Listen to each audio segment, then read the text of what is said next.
qual o prazo que a produtora tem para entregar um desfile. No meu caso contratual, já venceu, mas eles disseram que tem 1 ano após contar a pandemia. Ou seja, eu tenho que esperar a pandemia passar? Tá, o que acontece? Nessa situação específica, tá? Como a gente teve algo que foi considerado como caso fortuito e força maior, ninguém contava com a bendita da pandemia aí, tá?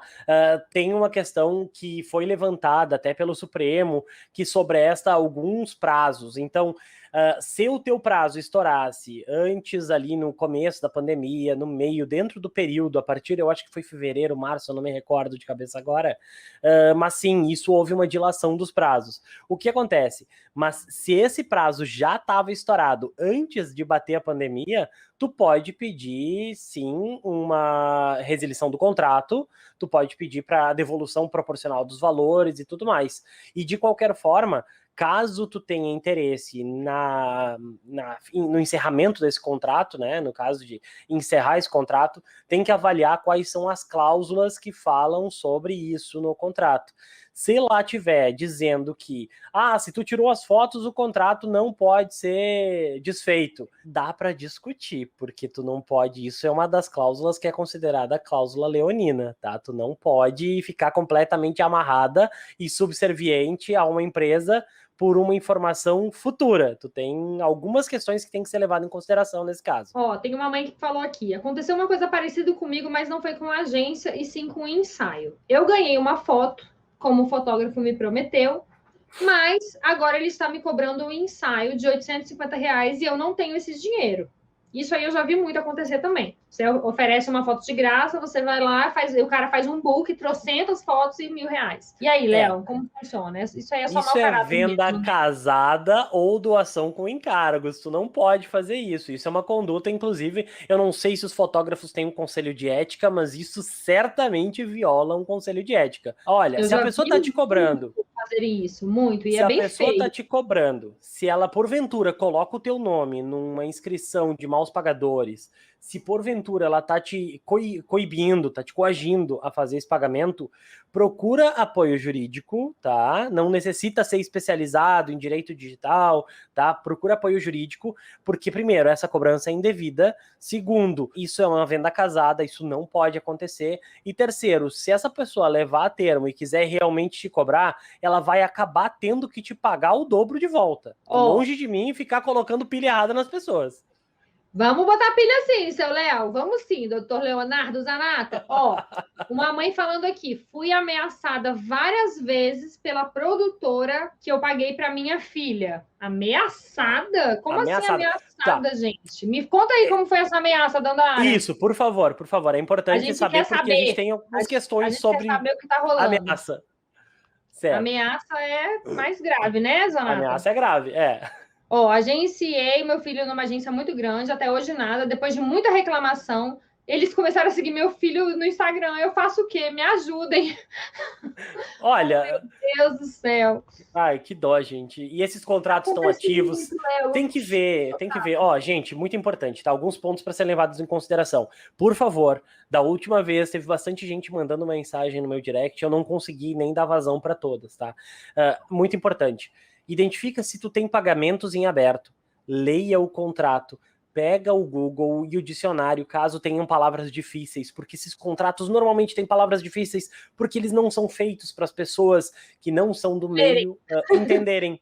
Lerem tudo bem, porque todo mundo lê. Agora o problema é entender o que está escrito ali, né? Então é muito preocupante, é muito importante, gente. Pega assim, pega o dicionário, dá uma lida, pelo menos nas palavras, vê sobre o encerramento do contrato, vê sobre prazos, essas questões todas. Se tu que está lendo o contrato identificar algo muito estranho, salva isso, guarda isso, digitaliza esse documento e leva para um colega, leva para uma avaliação jurídica de alguém. Alguém pode te ajudar. Nem todo caso é perdido, nem todo caso foi o golpe, por assim dizer, foi muito bem aplicado. Então, algumas situações tem como reverter, tem como sustar pagamentos, tem como exigir dinheiro de volta. Então, depende, caso a caso, a gente tem que analisar para identificar o que pode ser feito. Sabe uma novidade que estão fazendo agora, gracinha? Eles não falam mais que é a agência. Porque a gente está jogando no ventilador, falando para todo mundo para ficar de olho aberto.